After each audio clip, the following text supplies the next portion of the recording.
Next type of pricing strategy is manufacturer suggested retail price, MSRP। आप सभी ने generally product उठा करके देखे होंगे, तो प्रोडक्ट में क्या लिखा रहता है, मैक्सिमम सेलिंग प्राइस, है ना, या मैक्सिमम रिटेल प्राइस।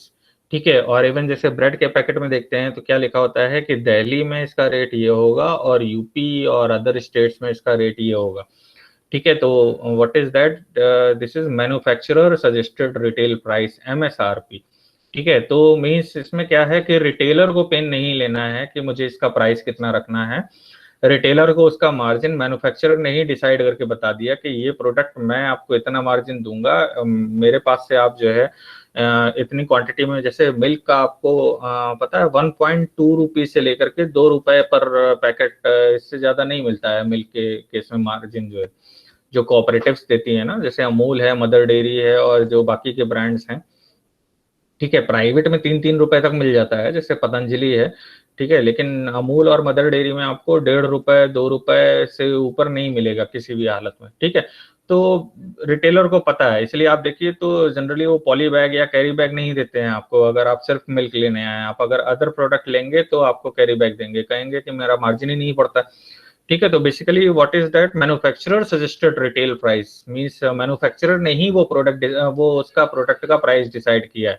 ठीक है, रिटेलर को उसको डिसाइड करने की जरूरत नहीं है। अगर रिटेलर उससे ज्यादा कीमत पे बेचता है तो उसी को प्रॉब्लम होगी। जनरली जो भी मतलब कंज्यूमर है, जब दूसरी दुकान पर जाएगा और देखेगा कि ये जो है MSP से ज्यादा, या जो रिटेलर के लिए जो प्राइस मैन्युफैक्चरर ने डिसाइड किया है उससे ज्यादा अगर सेल कर रहे हैं, तो वो पर्टिकुलर प्रोडक्ट को परचेज नहीं करेगा।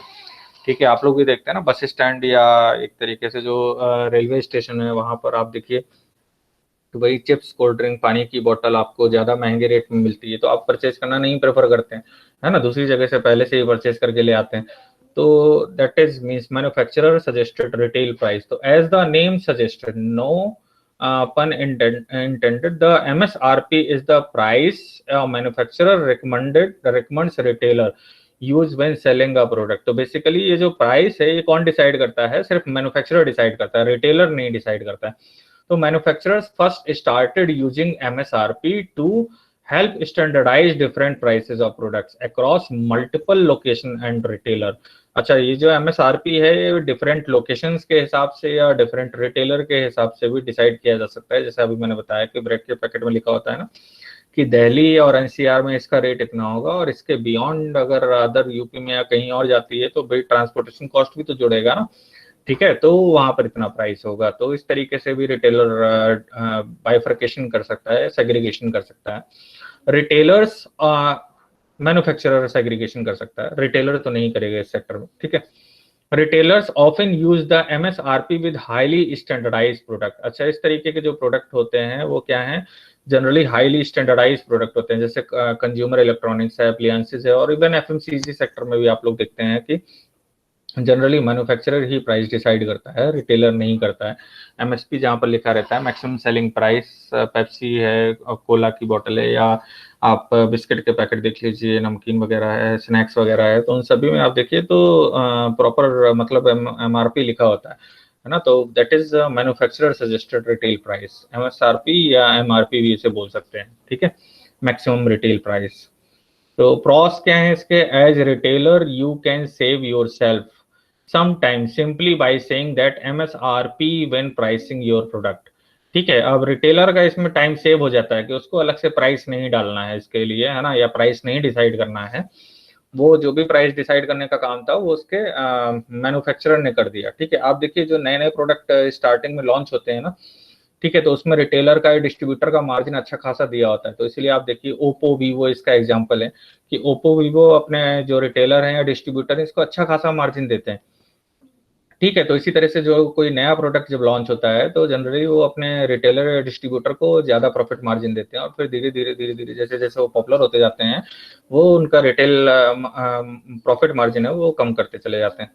ठीक है, तो प्रॉस क्या है इसका कि रिटेलर को पेन नहीं लेना है प्राइस डिसाइड करने का, वो सारा काम किसने कर दिया है, मैन्युफैक्चरर ने उसके पार्ट पर कर दिया है। ठीक है, लेकिन कॉन्स क्या है, retailer that use the MSRP are not able to compete on price with MSRPs.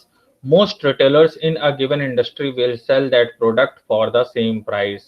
अच्छा, अब इसमें क्या है कि रिटेलर के हाथ में कोई भी कंट्रोल नहीं है ना, जो भी है वो एक तरीके से कह सकते हैं कि ये फ्रेंचाइज बिजनेस टाइप का हो गया कि किसी और के ब्रांड को आप उसी की प्राइस पर कैरी कर रहे हैं, आप अपनी तरफ से कुछ भी डिसाइड नहीं कर सकते and you are not a controlling body. तो एक तरीके से कह सकते हैं कि वो जो सप्लाई चेन है उसका की प्लेयर कौन है, वो मैन्युफैक्चरर है जो आपके पार्ट पर प्राइस डिसाइड कर रहा है।